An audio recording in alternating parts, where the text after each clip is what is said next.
Good day, welcome to another edition of Spotlight on Brewster Schools. Eric Gross, your host, along with Superintendent of Schools, Valerie Henning-Piedmont. And Val, good seeing you again. Great to see you, Eric. A couple of weeks, school is over for the 2017-18 school year. High school graduation right around the corner. Where did the year go to?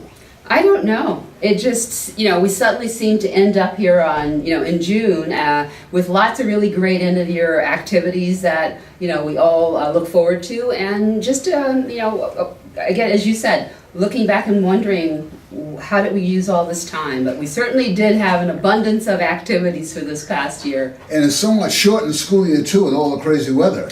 Oh, that's certainly kept us, jumping and moving things around. But you know what? I think we managed to get through it. Okay, very, very good. Well, the budget is being resubmitted. Unfortunately, it did go down to defeat a couple of weeks ago. The 19th is the resubmission date for the Brewster School budget, a budget that now totals $98 million, a 2.75% increase, and a 2.2% tax levy increase. How does this budget compare to the previous package? Well, what isn't different, obviously, is that we don't have any additional state aid. So that doesn't change anything. And our levy is really controlled by tax cap. So for the May 15th budget, the tax cap, the levy was $74,111,529 for our taxpayers to contribute, and that represented a 2.22 change from the previous year. For June 19th, it's still the same because again, the state controls the tax cap, and we don't have any changes in our budget. So if we took money from operational expenses and contracts, which we have indicated in our revised budget newsletter, those went to restore certain classroom positions that everyone thought was very important, and they obviously are very important. And those positions that were restored as a result of reductions in the operational budget, and those are things that are far away from the classroom, but nevertheless they are expenses that the district does have to cover. So we will be able to restore in the budget as a result of the decreases. A third grade teacher at C.B. Starr Intermediate School, which was restored due to contributions made by our Administrators Association and Central Office Administrators. We are restoring the social worker because, again, that's very important. That person provides mandated counseling to our students with IEPs. We're restoring through a change from a teacher on special assignment who was in the technology and innovation department and has done a lot of really fabulous work. So we're going to miss that position and that the work that was done by that person, but we needed to put that person back into the high school as a high school science teacher. We were able to restore a middle school teacher, and that person it will be an English position, and that was determined by the middle school. And an additional teacher at the C.B. Starr Intermediate School. So those are the restorations to the teaching staff. And how were they made possible? It was made possible by looking at codes, in our budget that, again, they're there because we have to pay for certain things, but if it means that we could, restore a teacher, obviously we'll make we'll do the best that we can with those reductions made in certain codes that are, as I said, equipment and certain supplies, contracts with BOCES and other organizations, reductions in certain areas with fees. So there's certain things that we won't get, but we took those funds to apply towards the restoration of these positions, which again is really important. It's very important, especially at the C.B. Starr Intermediate School, because for a few years we've looked at class sizes, and for elementary schools in the state of New York, class sizes of 25 and 26 in a district such as ours are high. So it really is important and incumbent upon us to do what we can to reduce those class sizes. So those positions will certainly help to do that, and it'll also help to ensure that students who are currently enrolled in a certain science track at the high school can get those courses in the coming year, especially in the area of physics. Now, what happens if this budget is defeated? The unfortunate thing, the law is pretty clear with regards to the kinds of things that have to be reduced further. So not only are these positions that I just described reduced, additional positions are reduced in additional, for example, bus drivers. So it's across the entire district where cuts have to be made because an additional almost $1.4 million, 1.39 will have to be reduced from the budget. So we would lose 2 bus drivers. We would lose a senior clerk in the facilities department. The middle school dean of students, who's been very critical to the functioning of the H.H. Wells Middle School. We would lose a pupil personnel services assistant director, who's really important to the implementation of the least restrictive environment regulations, as well as the special education blueprint for students that New York State made available to districts a few years ago. We would lose an art teacher, a music teacher, a math teacher. We see another reduction at the C.V. Starr Intermediate School. We would lose a middle school teacher, a number of extracurricular clubs which children love, certain athletic programs again which children love, electives and advanced placement courses which our children take because they help them in preparation for college and reduce the expense with regards to going to college. Certain supplies, and again for our students, the facilities usage structure would be impacted, so it would be great cost to use the facilities, equipment and purchases and repairs. So there would be a fundamental, shake-up in our school district if we had to shave off an additional 1.39 from our budget. Things that will affect the student body. They will affect the student body. They will affect community. the community. So it isn't just a few things here and there, and it takes a while, as you know. Since the tax cap was implemented, very few school districts have had budgets overwritten or not approved. So there may be some people who are not aware of that history in terms of what a contingent budget does for a school district, but it takes many years to recover from these kinds of cuts. And what is it, 97% of the expenses in a school budget are mandates anyway? Well, 77% are personnel related. I mean, Right. that's the staff to teach children, Sure. to transport children, to feed children, all those things. That's 77%. That's, we have no control over Right. because those are all, every employee in a public school system either is covered under a collective bargaining agreement or has an independent contract. So there's no one who doesn't have a contract.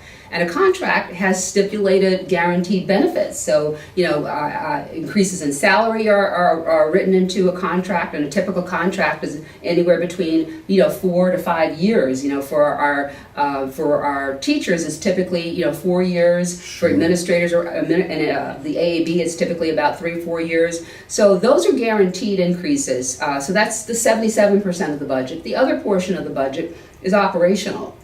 The things it takes to run and maintain a school district.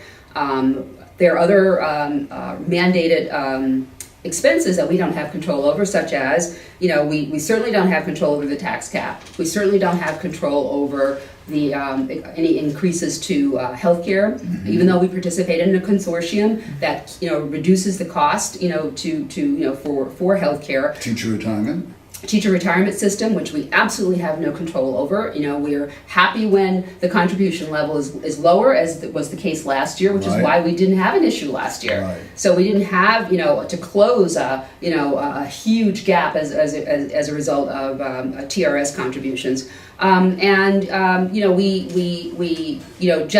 Those are the things that are really self-imposed, and not self-imposed, but imposed by our external factors that we have to make sure that we take care of, and that sometimes means that we don't have sufficient funds to close the budget, and that's what happened. That led us to the reduction of the positions initially, and which I think is shocking to our public that may not have experienced this before. So we really need our community to come out and vote on June 19th, and we hope that the actions that they take will be favorable to the school district. Become educated. This is the budget brochure. They're available throughout the district, being mailed home. It's emailed on our website, Okay. Available everywhere. Okay, so read it over, become educated, learn about the budget, make your choice, get out and vote. Very, very important. The 19th, 6 a.m. to 9 p.m. at Brewster High School. Thank you. A lot of activities have been taking place since our last show, like Brittany Kozlenko, for instance, recognized as one of New York State's best educators. What an honor. And a tremendous honor, and she's one of just a handful of teachers, and I think the only one in the Putnam area who Right. received this recognition. It's the Empire State Excellence in Teaching Award, and along with that award, because I was present in a classroom when the representatives from our governor's office came down to present a plaque to her, as well as a check in the amount of $5,000, which she could use toward her own professional learning. So that's a tremendous way to recognize excellence in teaching, which is the principle behind the award, and it couldn't have been bestowed upon a better, more outstanding educator than Brittany. A young lady who, by the way, she's a physics teacher at Brewster High, married, 3 children under the age of 3, Yes. earned her doctorate degree, spare time, she flies drones and travels. She has When do you really no sleep? time. Yeah, she has no time to do any of this. But that I think it's also important, that everyone understands that she didn't, that she made this happen. That she has Yes. a busy, fully subscribed, life, and she had the time to, to make sure that she stood out as a recipient of this award. So we congratulate Brittany, and we know that she will she'll continue to learn and grow, which will only benefit our students, and we look forward to that happening. Brittany, congratulations. Congratulations, Brittany. Well, as the song says, happy days are here in Brewster. Wonderful occasion, early in the morning, on a Friday morning, Brittany Kozlenko, a physics teacher here at Brewster High, recognized as one of New York State's premier educators. Val, this is a wonderful recognition. You know what? We've known it, so I'm glad the rest of the state now knows it. She's a phenomenal educator. She's brought a lot of life and excitement to, the science education here in Brewster High School, and this is a recognition long overdue for, all of her love for the field of physics and science and helping young people to make connections and see the relevance in it. So this award is in recognition of what it truly means to engage students and get them interested and cultivate our future scientists. Nikki Hall, principal of Brewster High. What does this mean to you, Nikki? It's fantastic. We've known for quite some time that Brittany is just phenomenal and an inspiration to not only the students that she has, but the girls in the building, the girls and women in the building. She not only has her doctorate degree, she has 3 children under the age of 3. She's learning Russian, she's moving across country, she's building things, she operates drones. I mean, there's very few things that Brittany can't do. So when the state called and said, we have a teacher who is, we're considering, awarding money to, I wrote a letter, I spoke to the state, and 6 months later, she's getting an award. So, What does this mean to you, Brittany?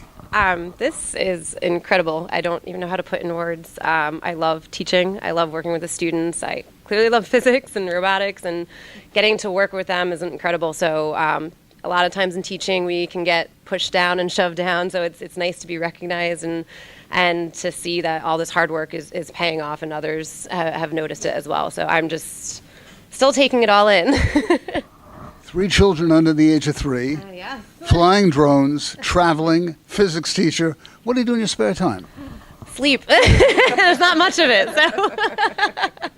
So I'm a lifelong learner. I really believe that, you have a limited amount of time here, so get as much as you can out of it. And I live that to the fullest as much as I can. She's gotten much out of it. She has, and I think there's a lot more to come. Brittany Kozlenko, congratulations in the Brewster schools. 27, make that 27 Putnam County students recognized by Northern Westchester Putnam Bushes the other day, being inducted into the National Technical Honor Society, several from Brewster.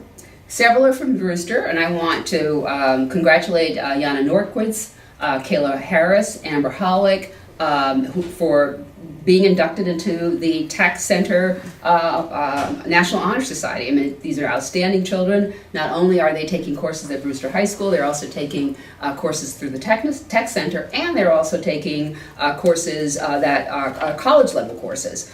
For example, it's Kayla who has 3 credits in writing and research too from the SUNY Westchester Community College. Yana has 3 credits in political power in America through Mercy College. So these young people are really excelling in, their efforts to get all they can get, while they're high school students before they go on to work, life, and future learning. And just think, the 3 credits, that saves mom and dad quite a bit of money. It does. It's really amazing, and these students are really fully subscribed. I mean, they get here early in the morning to go to Brewster High School. They take a bus over to Putnam Northern Westchester BOCES, and they're fully involved in learning and engaging and using their knowledge to solve real problems and to in this case excel, because they require becoming an inductee requires a certain grade point average and other kinds of things that exhibit student leadership. So I'm really proud of those students and their accomplishments. Festive time of the year for all graduating students. High school seniors recognized the other night by the Putnam County Legislature. The class of 28, they declared Youth Bureau High School Recognition Day. Some students from Brewster recognized as well. Absolutely. We always have students from Brewster High School who stand out. Barbara Becker, Teresa Carlin, Leo Fatakis, Alonzo McLemore, Fernando Mora, Gabrielle Ruda, and Valerie Simpri. All students at Brewster High School who, again, go out of their way to do wonderful work that results in these kinds of recognitions. Well, Congratulations, again, students. Congratulations, one and all. We stopped off at the Henry Wells Middle School the other day. Our friends from Cove Care stopped by. You remember that delicious spaghetti dinner that was held back in April, where they had 1,000 pounds of meatballs and pasta and salad, and you were in charge of the bread this year? I was in charge of bread. They gave me a very important job. Yes, last year was salad, this year was bread. I'm moving up. And it's, as you said, Eric, it's a phenomenal event, because it's not only scholarships funds to support Cove Care, it's also scholarships for students, the 8th graders who go to the Washington, D.C. Trip. So it's really an amazing and amazingly important event that does really good. Whether you hear how much money was collected, besides a real special surprise, besides books being donated to Cove Care, a magnificent mural. Wait till you see this. Wonderful. Shall we? We shall. Let's go back to Henry Wells.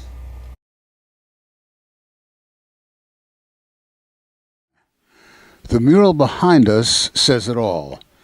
Barbara Gillette, a dedicated teacher in the Brewster School District who passed away a number of years ago. And each year since that time, for 7 consecutive years, a pasta dinner is held here at the Wells Middle School. A pasta dinner that benefits our friends at Cove Care. The principal of the Henry Wells Middle School is John Clark. And John, an auspicious occasion. The number this year, we understand, according to Jean Marie Mullen, we'll be talking to in just a minute, is 2982. That's a lot of money. Yeah, it is a lot of money, and it's a labor of love, honestly. Every year we have this pasta dinner in Barbara Gillette's memory, and it's just a time where the whole school community comes out to help support other people. And it's just a remarkable outpouring of people wanting to do more to really just to benefit others. And, we couldn't think of a better way to do that than to partner with Cove Care, because that's what they do. Jean Marie Mullen helps to coordinate this dinner each and every year. As John says, it's a labor of love. It truly is. Every person in this building pitches in. It doesn't matter what your job is. The aides help, the kitchen staff helps, the custodians are here. Everybody's baking brownies. They show up to serve. They get all the salad stuff and mix that up all before. They're washing dishes in the back. Some of the people are never even seen, but they're all here working and helping out that evening. Each year, Diane Russo, the executive director of Cove Care, who, by the way, is retiring this fink, is retiring after 20 years herself in a couple of months. This means a lot to Cove Care, doesn't it? It absolutely does. We are so impressed by the dedication and the passion from the teachers and the students and the families that show up for this pasta dinner every year. And it's a really fun event. We enjoy ourselves, and our board members come, staff come, and we so appreciate that we receive this money every year, and we put it right back into our services for children in mental health. And the food's good. Food is delicious. It's amazing. And coming from an Italian, the pasta and the meatballs to die for. We have a new friend with us this year, Susan Edelstein, who recently joined the Cove Care family. Welcome. Thank you very much. What does this mean to Cove Care? I'm sorry. What does this mean to the Cove Care family? This is just huge. We pride ourselves on getting out into the community and providing services for those who need it in the community. So to have a partner at H.H. Wells is unbelievable because we are getting out to reach into the community and reach the children that need the help. Well, Jean Marie, the numbers we said was $2,982 raised, but there's more, we understand, books as well. Yes, during our book drive, we all buy books for new books to be donated anywhere. So we've been donating them to Cove Care. And there's actually a mural that's also going to be presented to Cove Care shortly that our art class gets involved in. So it's just so many people are involved, and there's so many great things and so many ways we've connected with Cove Care. It's wonderful. Now, those books mean a lot, too. They do. We have a children's waiting area as well as a children's therapeutic playroom. And so our therapists, we have a few children's therapists, they use them when they do therapy with the kids. So we enjoy them every year. Our families enjoy them, and the kids love them. So it's just amazing what H.H. Wells does for Cove Care, and we are so appreciative of the efforts and the energy and the interest that they have for the children in our community. Quite a partnership between the Wells Middle School and our friends at Cove Care. Indeed it is, and it's one we look forward to continuing for a long time. And as we see, we're talking about a mural. Come on down, ladies. The mural is about to be presented right now. This is live. Frankie, swing over there and check that out. These lovely young ladies have designed this wonderful mural. And you are? I'm Lauren. I'm Sadie. I'm Angie.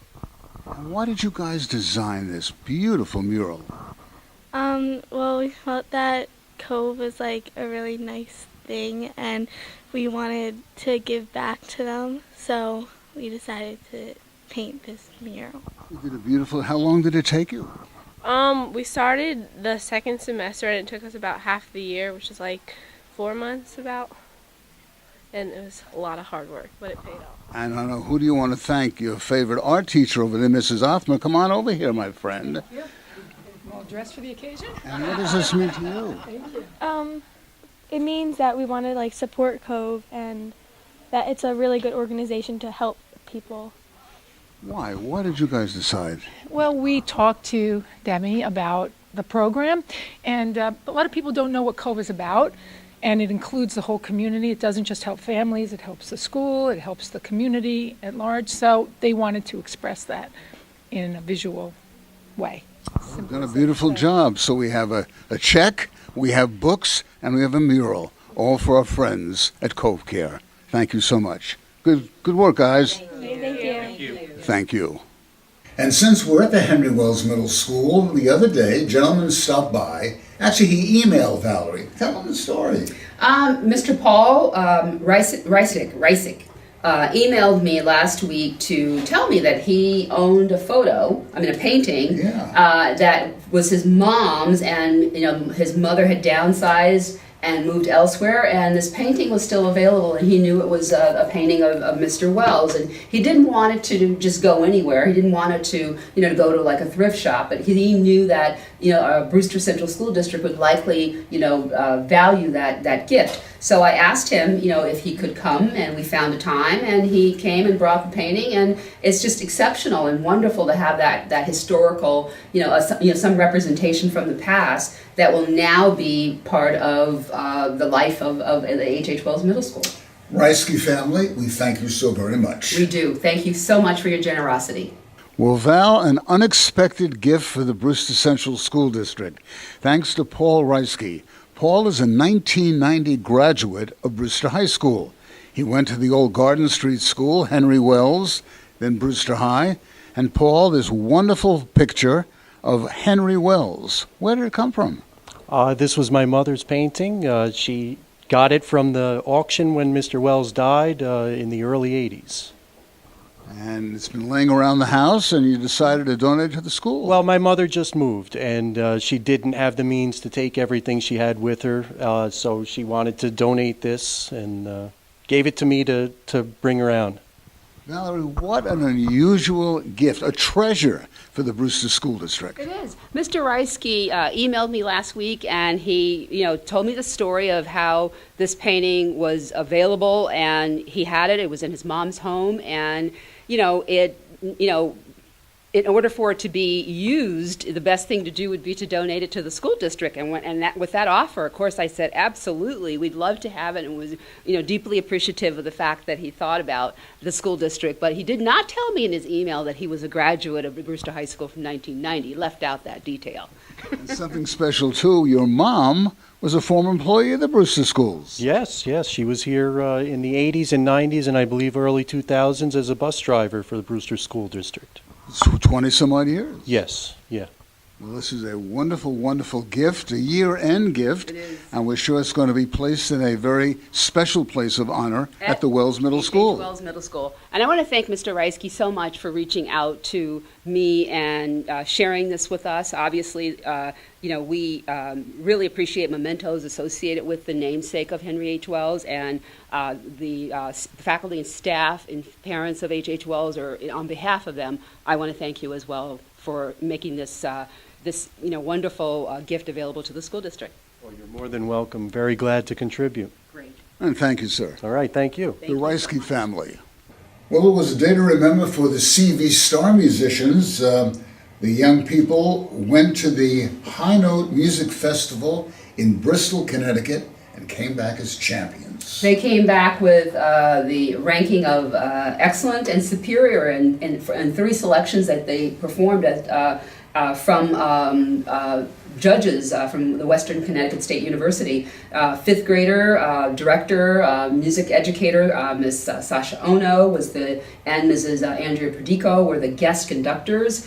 They did a phenomenal job, as they always do, and obviously Ms. Tracy Greenberg is responsible for the excellence from the students. And this is just another example of how wonderful our music education program is in the district, and how much our children really enjoy opportunities to perform in authentic settings and to walk away always with high ranks and ratings and accolades. Congratulations. Summer's here, almost here anyway, and you want parents to take control of their children's online browsing. Why is it so important? It's important because children are inquisitive, and sometimes they end up making decisions that are not in their best interest. And if we know that, we should provide a way, and we have through the work of Mr. Jem Trelaw, who's the Director of Technology and Innovation, and his great team, have found a tool securely which allows our students, our parents, to be able to check the searching history of their children. That's really important, not only during the course of the school year. As you know, this is the second year we're going into of the one-to-one initiative for the Chromebooks at the secondary level. So both H.H. Wells and Brewster High School, every student has his or her own Chromebook that they use every day and take home every day. They will also, for the first time this summer, have their Chromebooks with them during the months of July and August. So it's really important for parents to monitor their search activity and their internet activity, so that they can just make sure the students don't end up in places where they shouldn't, and that there's no jeopardy as a result of that. Now, if parents would like to sign up, all they have to do is contact the Infinite Campus Portal. That's through the district's registrar by calling 279-8000, extension 6110, or go online at registrar@brewsterschools.org. Very important. It is.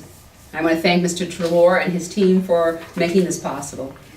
Putnam's Great Trout release took place the other day at Camp Wilbur-Hurlick, once again an annual event. The trout are actually hatched in the classroom. They're released in the Great Swamp of Patterson, a learning experience for these young people. And again, I want to thank the science educators here at Mrs. Racinko at H.H. Wells Middle School and that entire team who do this every year for students. And it's so important for children to actually be able to trace the life cycle of various animals and animal life, and in this case, the trout, and be able to see what happens from the point in which they are, little, what I want to call them. Pods, Right. but Little tiny seedlings. seedlings Tiny little fish. until they develop to Yes. fish, and then see that they go out into the real environment, and I think it's really important for children to see that. And we are in an environment which is really exceptional for children to be able to have these experiences. Well, Kirsten Racinko, who, as Val said, coordinates the program, she described this year's project as most challenging. Why? She said the 12th annual trip was in jeopardy because last December, the class experienced a total tank failure.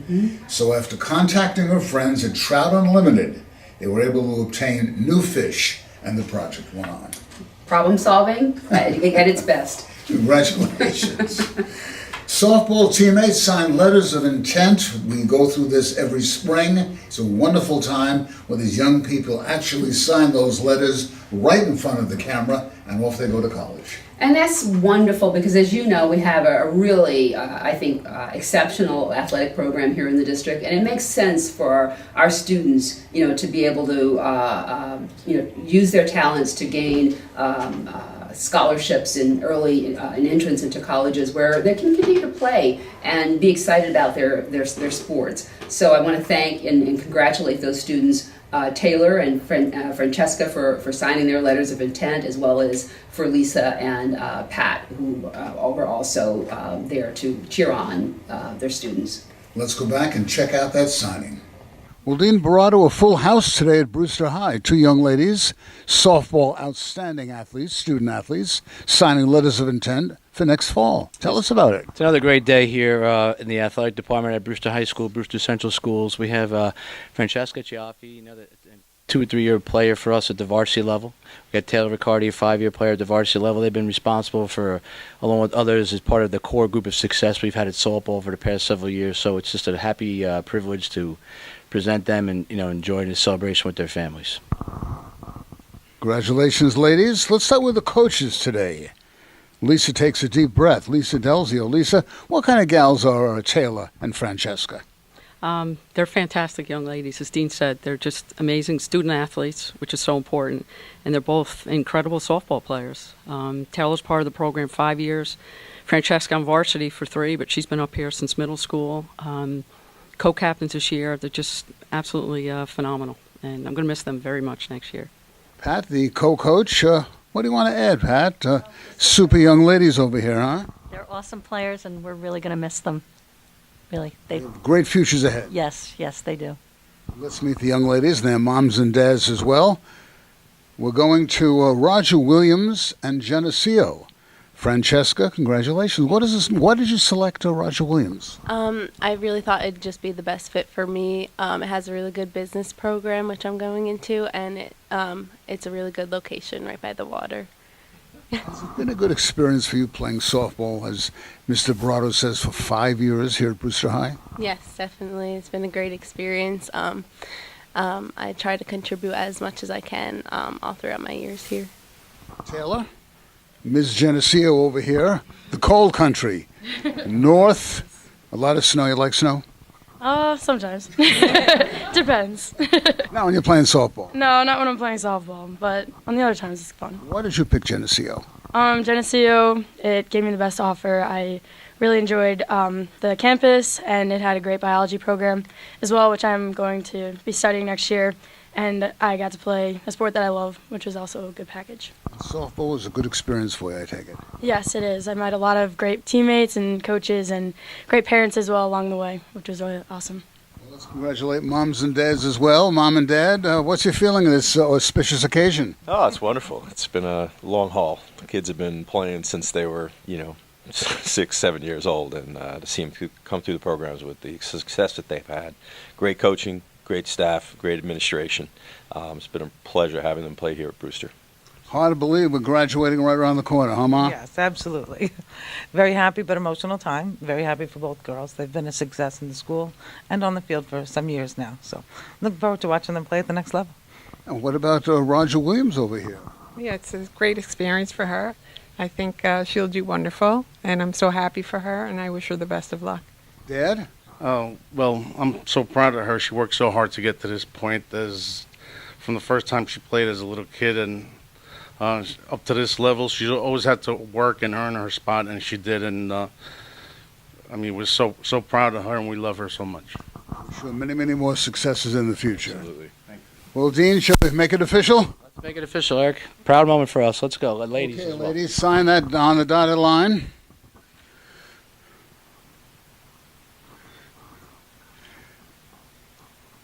And it's now official. Taylor Riccardi is off to Geneseo, Francesca Ciaffi to Roger Williams. Congratulations.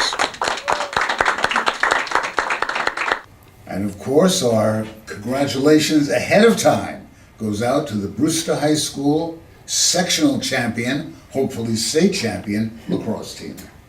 These young women have been unstoppable, and they're absolutely outstanding. And I want to thank them and congratulate Coach Sarah DiDio, who has been doing a magnificent job coaching these outstanding players during our spring sports awards program. She couldn't say enough about them as athletes. So we wish them well for the semifinals, which they play on Friday at 9 a.m. They play a team from the Honeyoni Falls Lima Central School District in Monroe County. Okay. I'm sure I didn't pronounce it correctly, but Honeoye Falls Lima. Who's going to beat them anyway? Yes. Go ahead. So that's the team, and there are 4 teams playing on that day. So we don't really know if, when our team defeats this team, which team they will be playing on Saturday. But we wish them well. I want to thank Coach Berardo, who's been working really hard, and Mrs. Leonora Volpe and Miss Mary Smith in the transportation department, because they obviously had to do some quick thinking to get our coach buses. I want to especially thank Mrs. Volpe for her persistence and perseverance in acquiring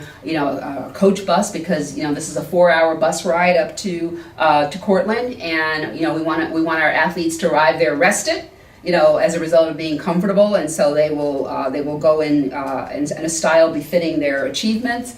And so it took a lot of sort of last minute work and problem solving to do that. I want to thank the finance department and Mr. Carlson and Ms. Harrington for doing all that they can to help facilitate everything that was needed to ensure that our students not only were transported, but they're also going to be fed, and all the arrangements made for their hotel. So it's a really, really, really big event.